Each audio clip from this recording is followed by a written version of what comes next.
balik lagi nih sama Ibu di dalam channel Kalem Aksi. Kupas selalu ekonomi, akuntansi, dan segala informasi.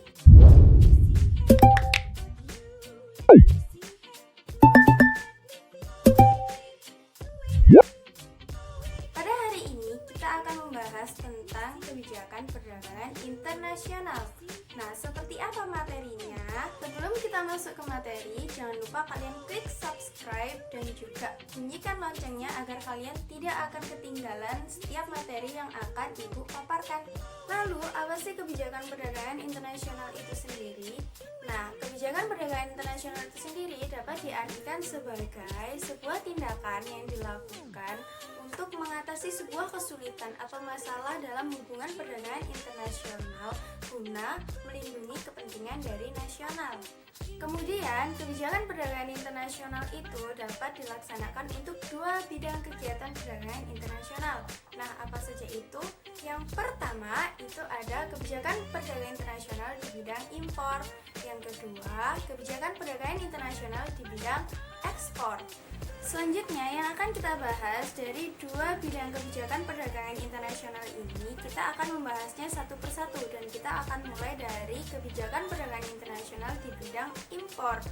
Nah, untuk kebijakan perdagangan internasional di bidang impor ini terdiri dari 4 macam kebijakan. Nah, apa saja itu? Kebijakan perdagangan internasional dalam bidang impor yang pertama yang dapat diterapkan adalah kebijakan kuota.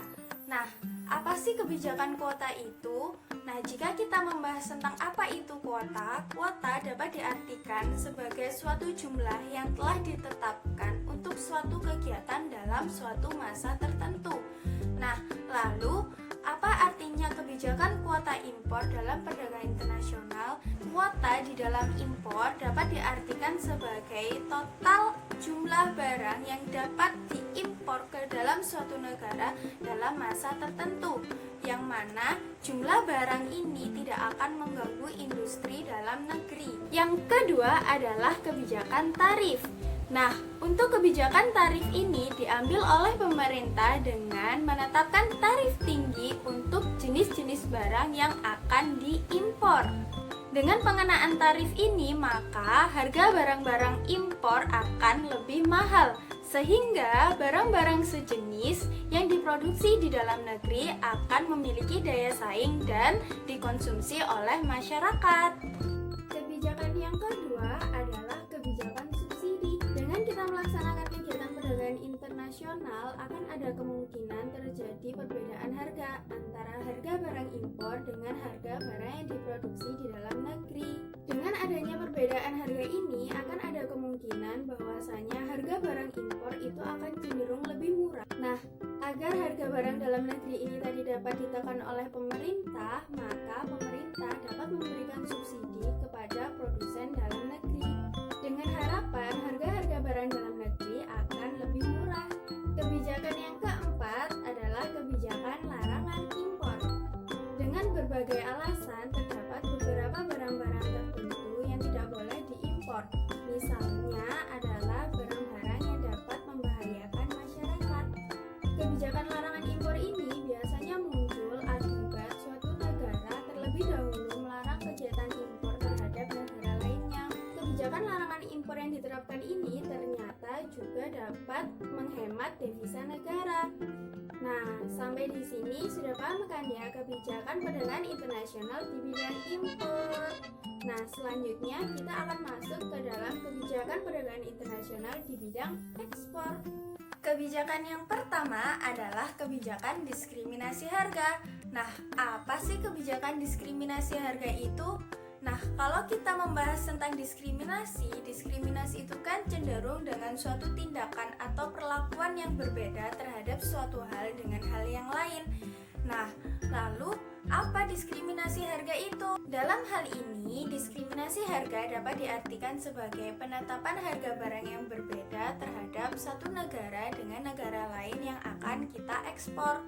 Kebijakan yang kedua adalah pemberian premi atau yang sering kali kita sebut dengan subsidi. Kebijakan premi ini dilakukan oleh pemerintah dengan cara memberikan premi kepada badan usaha yang melakukan kegiatan ekspor. Pemberian premi ini diberikan oleh pemerintah dalam bentuk bantuan biaya produksi, pembebasan pajak, atau fasilitas yang lain. Lalu, apa sih tujuan pemberian premi ini? Pemberian premi ini bertujuan agar barang-barang ekspor memiliki daya saing di luar negeri. Kebijakan yang ketiga adalah kebijakan dumping. Apa sih kebijakan dumping itu? Kebijakan dumping merupakan kebijakan yang diambil oleh pemerintah dengan cara menetapkan harga jual barang yang akan diekspor ke luar negeri itu lebih murah dibandingkan dengan menjual harga barang di dalam negaranya sendiri. Namun, kebijakan dumping ini dapat dilakukan oleh pemerintah jika pemerintah dapat mengontrol dan juga mengendalikan pasar dalam negeri. Yang keempat adalah politik dagang bebas. Nah, apa sih politik dagang bebas itu? Kalau kita bicara tentang bebas, berarti di sini tidak ada larangan. Nah, jadi yang dimaksud seperti apa? Dalam hal ini, kebijakan politik dagang bebas diartikan sebagai kebijakan yang dilakukan oleh pemerintah dengan cara memberikan kebebasan untuk melakukan kegiatan ekspor dan juga impor kepada masyarakatnya. Kebijakan yang kelima sekaligus yang terakhir yaitu adalah kebijakan larangan ekspor. Nah, kalau kebijakan perdagangan internasional di bidang impor ada larangan impor, ketika di kebijakan perdagangan internasional bidang ekspor juga ada larangan ekspor loh. Nah, di sini untuk kebijakan larangan ekspor itu merupakan kebalikan dari kebijakan larangan impor. Dalam hal ini, kebijakan larangan ekspor dilakukan oleh pemerintah dengan cara melarang kegiatan ekspor untuk suatu barang-barang tertentu ke luar negeri. Lalu, apa sih penyebab dari adanya kebijakan larangan ekspor ini? Nah, jadi kegiatan larangan ekspor ini terjadi karena adanya beberapa faktor, di antaranya karena ada faktor politik, ekonomi, sosial, atau bahkan karena faktor budaya. Nah, inilah kelima kebijakan perdagangan internasional di bidang ekspor. Nah, sampai sini kalian sudah paham kan ya? Jadi, kita telah membahas dua bidang kebijakan perdagangan internasional, yaitu ekspor dan juga impor.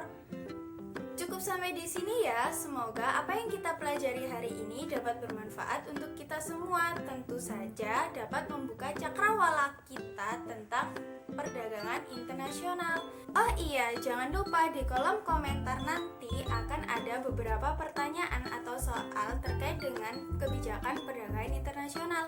Kalian bisa jawab dan diskusi di dalam kolom komentar ya.